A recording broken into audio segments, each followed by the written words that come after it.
अस्सलाम वालेकुम guys, welcome to solar design course lecture number 7। आज के हम इस लेक्चर में फ़र्स्ट ऑफ ऑल डिस्कस करेंगे कि माउंटिंग ऑफ सोलर पैनल्स किस तरीके से होती है। सोलर पैनल्स को हम किस तरीके से प्लेस करते हैं डिफरेंट लोकेशंस पे, वो हम सबसे पहले डिस्कस करेंगे। सेकेंडली हम इसमें डिस्कस करेंगे ट्रैकिंग सिस्टम क्या चीज़ होती है और हम इसको इस्तेमाल क्यों करते हैं और इसके आउटपुट एडवांटेजेस क्या क्या हैं। थर्डली हम डिस्कस करेंगे कि what is air mass, air mass क्या चीज़ होती है और ये स्टैंडर्ड्स में क्यों कंसिडर किया जाता है। तो हम सबसे पहले चलते हैं माउंटिंग ऑफ सोलर पैनल्स के ऊपर। ये लेफ्ट साइड की जो फिगर है इसके अंदर आप देखें रूफ माउंटेड है। इसका मतलब है कि हमारी जो छत है उसके ऊपर इन्होंने सोलर पैनल्स को इस तरीके से प्लेस किया हुआ है जिसके अंदर दो मेटेलिक बार्स हैं। उसके ऊपर उन्होंने पैनल को प्लेस किया है वैसे पोर्ट्रेट ओरिएंटेशन में।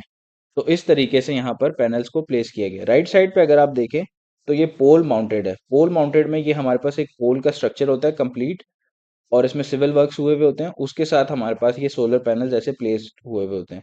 तो ये अक्सर स्ट्रीट लाइट्स वगैरह में काम आता है। तो ये रूफ माउंटेड और पोल माउंटेड स्ट्रक्चर्स थे। थर्डली हम देखें तो ग्राउंड माउंटेड है। लेफ्ट साइड पे अगर आप देखें यहाँ पर तो ये ग्राउंड माउंटेड है। ये ग्राउंड के ऊपर लगाया जाता है, ऐसे इसकी एलिवेशन बनाई जाती है और ये स्ट्रक्चर ग्राउंड माउंटेड है। और राइट साइड पे देखें तो ये कैंटिलीवर डिजाइन है। इसमें नीचे कार पार्किंग एरिया है और ऊपर की जो स्पेस थी उन्होंने इस्तेमाल कर ली सोलर पैनल्स के लिए। तो ये कैंटिलीवर डिजाइन है क्योंकि यहाँ पे इसकी एक साइड पे सपोर्ट दी हुई है और दूसरी साइड पे सपोर्ट नहीं है। तो ये एयर में सस्पेंडेड होता है, तो इसलिए इसको कैंटिलीवर कहते हैं। तो ये कैंटिलीवर डिजाइन था। अब हम नेक्स्ट डिस्कस करते हैं इसके अंदर कि ट्रैकिंग सिस्टम क्या चीज़ होती है।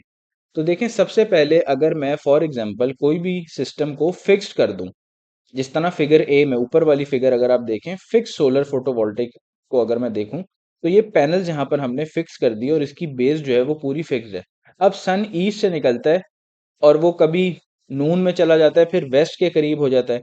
तो इससे सन की जो रेज की डायरेक्शन है उनकी इंटेंसिटी जो है वो डिफर कर रही होती है, क्योंकि मैक्सिमम पावर प्रोडक्शन हमारे पास उस वक्त होती है जब सोलर पैनल सनलाइट के साथ परपेंडिकुलर एंगल के ऊपर स्ट्राइक करे। क्योंकि जब परपेंडिकुलर एंगल के ऊपर स्ट्राइक करती है और वो फेस कर रहा होता है टुवर्ड्स सन, तो उस टाइम पे हमारे पास मैक्सिमम पावर होती है। इसीलिए हमारे पास अक्सर मैक्सिमम पावर 12 ओ क्लॉक के आसपास आ रही होती है, क्योंकि वो नून का टाइम होता है और सन बिल्कुल सोलर पैनल से परपेंडिकुलर ऊपर होता है। तो इसीलिए हम क्या करते हैं कि हम ट्रैकिंग सिस्टम का यूज करते हैं, जैसा कि फिगर बी में दिखाया गया है। इसमें फिक्स बेस बनाई जाती है लेकिन उसके साथ एक ट्रैकर लगा दिया जाता है ताकि सनलाइट के हिसाब से हम अपनी सोलर पैनल डायरेक्शन और ओरिएंटेशन को चेंज कर सकें।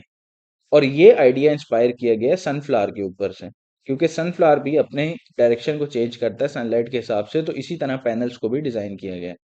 अब ट्रैकिंग सिस्टम के अंदर हमारे पास सबसे पहले जो चीज देखी जाती है वो होता है कि tracking is done by using an instrument called solar tracker. Solar tracker एक इंस्ट्रूमेंट है जो कि इसके अंदर फिक्स किया जाता है, जिसके तरीके से हम ट्रैकिंग करते हैं सनलाइट की सोलर पैनल्स के साथ। तो solar tracker is a device that allows solar panels to move with sun by using light sensors. तो इस ट्रैकर के अंदर लाइट सेंसर लगे हुए होते हैं जो कि लाइट की इंटेंसिटी को जज करते हैं और फिर उस हिसाब से पूरे सिस्टम को मूव करते रहते हैं with the passage of time, पूरे डे के हिसाब से सनलाइट जहां पर भी उनको मैक्सिमम अचीव हो रही होती है। तो इसका बेनिफिट क्या है हमें? तो the benefit of tracking is that it increases power production efficiency. Overall जो हमारे पास सोलर पैनल से पावर प्रोडक्शन हो रही होती है उसकी एफिशिएंसी इंक्रीज हो जाती है, क्योंकि हम सन के साथ साथ पैनल्स को मूव करते जा रहे हैं। नेक्स्ट हमारे पास आता है कि व्हाट इज एयर मास। ये एक बहुत इंपॉर्टेंट टॉपिक है। अब अगर मैं कंसिडर करूं कि सनलाइट मेरी बिल्कुल ऊपर है, ये बिल्कुल नून टाइम पे है, तो इसका मतलब है कि यहाँ पर ये परपेंडिकुलर एंगल बनाएगी अगर कोई सिस्टम यहाँ पे इंस्टॉल्ड है। और अर्थ का एक एटमॉस्फेरिक लेयर है, ये एटमॉस्फेरिक लेयर है और उसके ऊपर जो है एटमॉस्फेरिक लेयर नहीं है, वो वैक्यूम है। तो जब वैक्यूम में सनलाइट ट्रेवल करती है तो वहां पे हमारा ये देखें एयर मास जीरो होता है। लेकिन जूं ही ये ट्रेवल करना शुरू कर दी है एटमॉस्फेयर के अंदर, तो वहां पे हमारा एयर मास वन हो गया। डेफिनेशन के हिसाब से अगर मैं देखूं तो our measurement of the relative path length that sunlight travels through the earth's atmosphere is called air mass। Sunlight जो अर्थ के एटमॉस्फेयर में ट्रेवल करती है अपने सिस्टम तक पहुंचने के लिए जहां पे सोलर पैनल इंस्टॉल्ड है, उस डिस्टेंस के ट्रेवलिंग को हम कहते हैं एयर मास। अब ये जब बिल्कुल परपेंडिकुलर होता है तो एयर मास वन होता है। अब हम कंसिडर करते हैं कि अगर हम इस डायरेक्शन को कंसिडर करें कि सन यहाँ पर थोड़ा सा लेफ्ट साइड पे टिल्टेड है, तो अब इस टाइम पर हमारे पास क्या होगा कि एयर मास हमारे पास थोड़ा सा ज्यादा होगा। उसकी रीज़न ये है कि अब ये हमारे पास देखें कि एंगल बन रहा है 48.2 डिग्रीज़ का। और अब मैं इसको अगर कंसीडर करूँ तो ये एक राइट एंगल ट्रायंगल है। मैंने इसको राइट साइड पे भी बना दिया।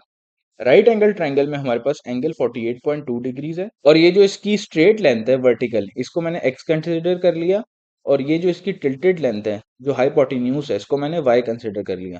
अब अगर मैं मैथमेटिकली देखूं तो हमें पता है कि कॉस ऑफ थीटा जो होता है वो होता है बेस अपॉन हाइपोटेन्यूज। यहाँ पे बेस है एक्स और हाइपोटेन्यूज है वाई, तो ये एक्स अपॉन वाई हो गया कॉस ऑफ थीटा। लेकिन हमारा जो एयर मास है उसका फॉर्मूला होता है वाई अपॉन एक्स। ये जो y है ये वाली वैल्यू हाइपोटेन्यूज अपॉन x, तो इसका मतलब है कि मैं इनवर्स ऑफ cos थीटा करूंगा तो मेरा एयर मास आ जाएगा। अब हमारे पास थीटा की जो वैल्यू है वो है 48.2 डिग्रीज। तो 48.2 डिग्रीज मैंने किया तो 1.5 मेरा आंसर आ गया, जो कि एयर मास है मेरा 1.5, यहाँ लेफ्ट साइड पे मेंशन भी है। इसका मतलब है कि 48.2 डिग्रीज अगर मेरा एंगल होगा तो मेरा जो एयर मास है उसकी वैल्यू होगी 1.5। इस तरीके से आप एयर मास को कैलकुलेट करते हैं। अब नेक्स्ट हम देखते हैं कि सोलर पार्क्स दुनिया में कहाँ कहाँ पर इंस्टॉल हुए हैं और उसकी कितनी ज़्यादा इंपॉर्टेंस है कि दुनिया की जो बड़ी इकोनॉमीज हैं वो इस तरफ इन्वेस्ट कर रही हैं। अब ये है एक सोलर पार्क मोहम्मद बिन राशिद अल मखदूम सोलर पार्क, ये मिडल ईस्ट के अंदर है। इसको देखें आप, बिल्कुल उन्होंने ग्राउंड माउंटेड स्ट्रक्चर बनाए हैं और कंप्लीट एक सोलर पैनल की एरे बनाई है और ग्रीन एनर्जी वो जनरेट कर रहे हैं। सेकेंडली हमारे पास इंडिया के अंदर ये है बदला सोलर पार्क, ये भी ग्राउंड माउंटेड स्ट्रक्चर है और इसके अंदर भी देखें कितनी ज़्यादा प्रोडक्शन की जा रही है। तो ये इंपॉर्टेंस है रिन्यूएबल एनर्जीज की अपकमिंग डेकेड्स के अंदर। तो इस तरीके से आप सोलर पैनल्स की इंपॉर्टेंस को अंडरस्टैंड कर सकते हैं। अब नेक्स्ट हम नेक्स्ट लेक्चर्स में देखेंगे सबसे पहले कि what is a tilt angle. Tilt angle क्या होता है और टिल्ट एंगल से हमारे पास पावर प्रोडक्शन की एफिशिएंसी कैसे इंक्रीज और डिक्रीज होती है। उसके बाद कैलकुलेशन ऑफ टिल्ट एंगल, कि किसी भी लोकेशन के ऊपर टिल्ट एंगल कैलकुलेट कैसे किया जाता है, बिकॉज पूरे ग्लोबल अर्थ के ऊपर जितनी भी कंट्रीज हैं उनका अपने हिसाब से टिल्ट एंगल होता है, क्योंकि सनलाइट जो है वो डिफर कर रही होती है डिफरेंट लोकेशंस के ऊपर। उसकी इंटेंसिटी के अंदर डिफरेंस होता है और फिर इसी तरह सोलर रेडियंस फैक्टर के अंदर भी डिफरेंस आ रहा होता है। तो हम एवरेज उस हिसाब से देख के फिर टिल्ट एंगल सेलेक्ट करते हैं। थर्डली हम देखेंगे कि टिल्ट एंगल डिफरेंट सीजन्स में क्या होता है। एक तो ये होता है कि समर के अंदर सन का जो पाथ होता है वो डिफरेंट होता है और विंटर के अंदर सनलाइट का पाथ डिफरेंट होता है। तो इस तरह हमारे पास टिल्ट एंगल में भी डिफरेंस आता है ताकि हम मैक्सिमम पावर प्रोडक्शन एफिशिएंसी उससे अचीव कर सकें। तो उसको हम डिस्कस करेंगे नेक्स्ट लेक्चर्स के अंदर।